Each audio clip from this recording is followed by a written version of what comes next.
reason why we're learning about the 1960s is we're going to be starting to read The Outsiders. It's a novel, and its setting is going to be in Tulsa, Oklahoma, 1965.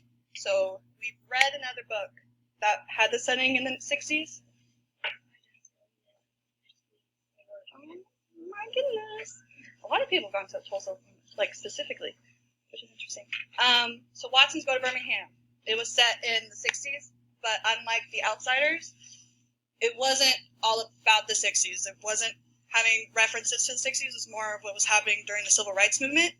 The Outsiders is going to have terminologies that you might not be familiar with, fashion that we haven't seen, gangs, and other stuff that you don't use day to day. So we want you to know it now, so when we do read the book, it's less confusing with the times. So on your packet, where it says setting, you're just writing Tulsa, Oklahoma, 1965. That is the setting of the book Outsiders. Tulsa.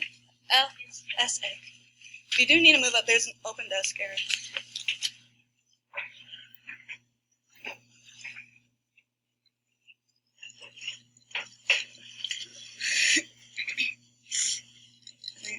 It is 3 words, though. So the author, her name is S.E. Hinton, or Susan Eloise Hinton. On the book, it shows S.E. because she used her initials to hide that she was a girl in fear that nobody would buy her book.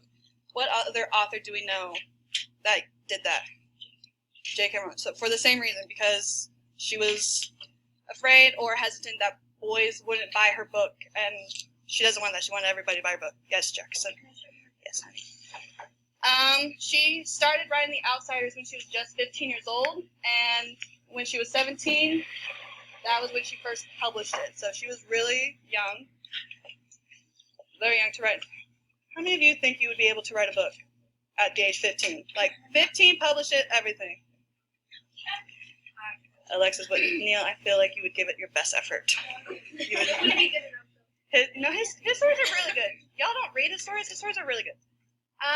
Gangs at her school inspired her to write The Outsiders. And since she's from Tulsa, Oklahoma, her book is set at Tulsa, Oklahoma. Is it like a chapter book or like a children's book? It's a chapter book. Oh, I know. And we've gone over why she used her initials. And so... Does everyone have it? We're gonna go back. Okay, so fashion. I think this is really good fashion. I would wear it. What can we infer based on seeing these pictures? Plaid. Infer. What can we infer about these people just based on what they look like? They all look like Middle class, high class. They're probably in the 60s. How would you know that? Oh my goodness. Jackson. The guys' names all look like they would be named Chad. Chad, okay. What else can we infer? Maybe like, I'm gonna let you think. Alexis.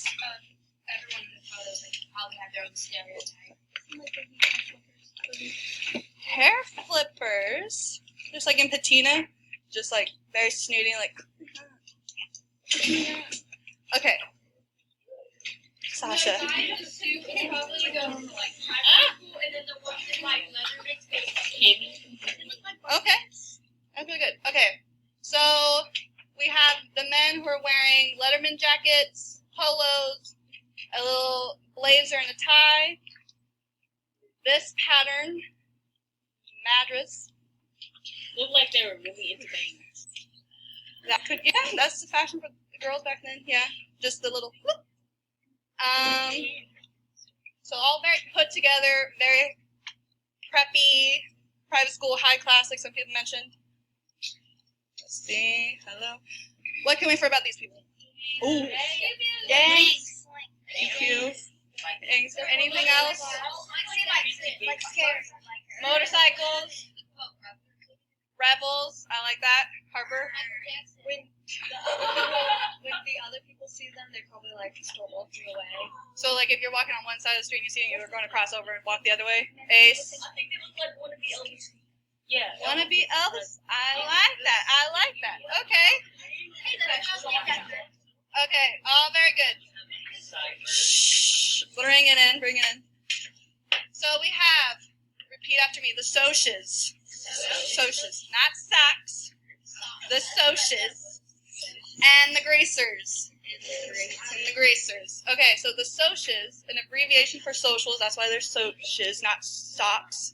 It's short for socials, are looked at as rich, spoiled kids that come from good families from the west side of town, higher class kids or the rich kids. So which picture that we saw would be the socias?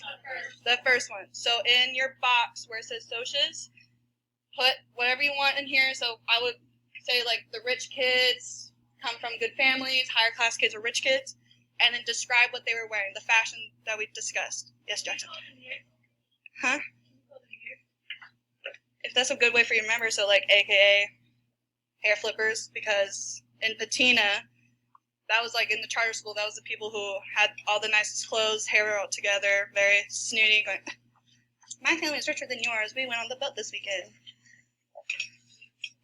And for the greasers, they are poor boys from the east side of town. They are looked at as troublemakers in town or lower class kids, poor kids. So, not that I need to ask, but which picture was the greasers?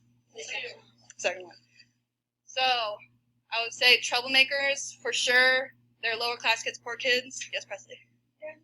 Is it like just boys or is it girls too? There can be girls, but it was just the greasers were boys in the book.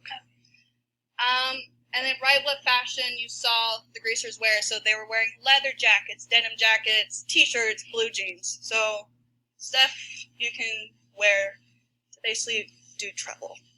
So like running away, doing other stuff.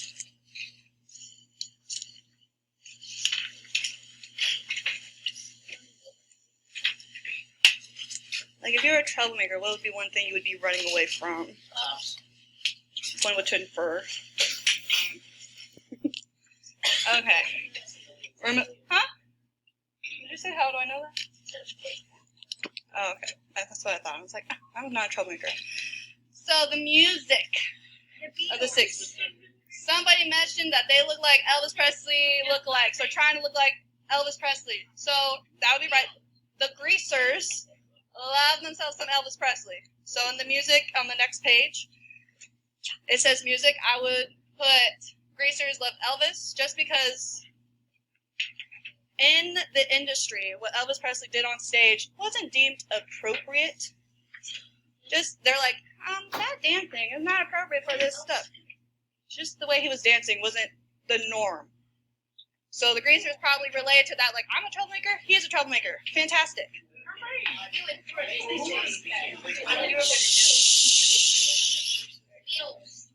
If you don't have a question, you shouldn't be talking. Boys. Small table. The Beatles, they are a pop rock band, but I would say more towards pop. They come from England, and based on their attire, they're like the Swoosh's. They like the Beatles because they're put together. They have a tie, they have the blazer on. They look sophisticated, and the Socias are trying to be sophisticated because they come from the rich family. And then last class period, they love themselves some of this guy. Does anyone know who this is? I didn't think so. So this is Hank Williams. We had a lot of country bumpkins last class period. So this is Hank Williams. He's a country singer. He died in the 50s, so he wasn't 60s music, but he is referenced in the book. So when you're like, who the heck, Mr. Ed, it's Hank Williams. Country singer. Very good country singer. He has a son, Hank Williams Jr. And so a lot of people know this son more. So that's all we're writing for music. Just who liked who and what. Cars from the 60s. Do any of these sound familiar, look familiar? Dodge Challenger, Ford Mustang. They look like the ones from Okay, let's go to Birmingham. which one? The Ford Mustang? So does If I heard what I think I heard, not appropriate. Ford Mustang and Dodge Challenger does. I don't know. Do any of these cars look the same that they do today? No. So there's some little changes. Well, the Dodge Challenger it kind of looks like the same as today, just a little bit different. Yeah, and what's different about the Ford Mustang? What does the Ford Mustang normally look like? Someone said more. Yeah. Like sleeker, because now they use for racing and stuff. So it's not as boxy. And then a Ford GT40. Looks like a little race car. They actually use those in like Oh, look, yeah, they can. My uncle actually, he used to street race, like, legally, and he would use a Dodge Challenger. And he got it up in the air. He's cool. Okay. The culture of the 1960s. So, in the 1960s, it was noted for the counterculture. What do we think counterculture is? Going against the culture. So, if I were like, I have like a runny nose and a sore throat, and this medicine's supposed to counteract those symptoms, what do we think is going to happen once I take them? So, like, my throat's going to feel better, my nose is going to be less stuffed and runny. So, the counterculture, they're going against the grain. They're doing the opposite of what the norm is. The youth of America started to use their voice to fight for social change. And while making this, I found that during this time period, there was a lot more youth, the youngins, than there were actual adults. So when there's a big population of young people and they're going, we don't like what we're seeing, the change is going to move a little bit faster than normally. This was the time for artistic expression and new style came around. So the way we did music, art, fashion, anything else we can think of was starting to change, because in the 50s they were looked at as a more conservative time period. And so the 60s in a way is more of like the hippie, loving everybody, free-spirited, pieces. So it's all very opposite of what the 50s were like. You have it written down before we start throwing peace signs at me.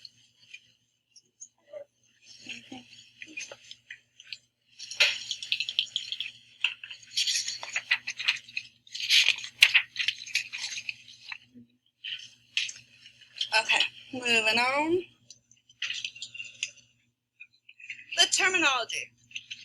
So terminology are the words or phrases that we are going to see in the Outsiders that y'all might not recognize or understand. So we're going to do notes. So you're just going to put what is on the board and then the definition that I give it to you. So the fuzz. Anybody know what the fuzz is? Watch out. Here's the fuzz. Cops, police. Oh, I forgot. So put fuzz equals police. A heater. Ace, you should know what a heater is. What's a heater? Nope, nothing to do with baseball. A little too excited. So a heater is a gun. What? Okay. Normally, because you don't need to draw, you can write gun. We're not going to have time for you to draw it, but when we come back to it, then you can draw it to help you remember. I like that. They should still call it. So we got fuzz is police, heater is gun, abroad. Not abroad, but like a broad. A woman. Yeah. Woman would be the right way to say it, but a woman is abroad. And then hacked off. Anger. Good job. What's in anger? What's in hot cheating? So we got fuzz is police, heater gun, broad is a woman or girl, and hacked off is angry, annoyed, aggravated, if you will. Ticked off. Any synonym works for you, Jackson. This is for you to understand the word better. So when you see it on it, very good. A JD